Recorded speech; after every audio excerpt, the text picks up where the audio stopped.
Parliamentary secretary बराए इत्तलात barrister Daniyal Chaudhary ने कहा कि पाक अफगान सीज फायर मामले पर हुकूमत ने संजीदगी का मुजाहरा किया। 3 तवील मुज़ाकरात हुए, हमने एक ही बात की, दहशतगर्दी रेड लाइन है, इस पर कोई समझौता नहीं होगा। हम दुनिया का नया वर्ल्ड ऑर्डर तय कर रहे हैं।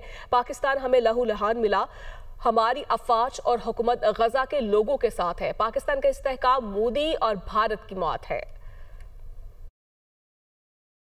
अफगान जो हमारा सीज़ फायर का माहिदा तय किया गया है, आप तमाम लोग इस चीज़ से बखूबी वाकिफ़ हैं कि मियां हमारी जो गवर्नमेंट है उसकी संजीदगी ये है कि हमने पहले कतर से शुरू किया, हमने 3 सेशंस में बैठे and went for the entire day.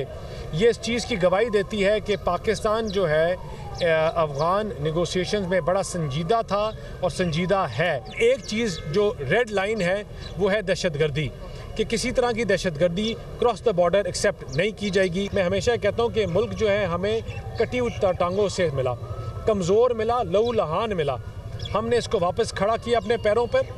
हमारी अफवाज गज़ा के लोगों के साथ है, हम गज़ा के लोगों के साथ हैं और इंशाअल्लाह आगे मौका मिला तो हम उनकी तहफ़्फ़ुज़ में भी अपना पूरा रोल अदा करेंगे। जो मोदी की ये मौत है कि पाकिस्तान जिस तरह मुस्तहकम हो रहा है, पाकिस्तान जिस तरह आगे बढ़ रहा है।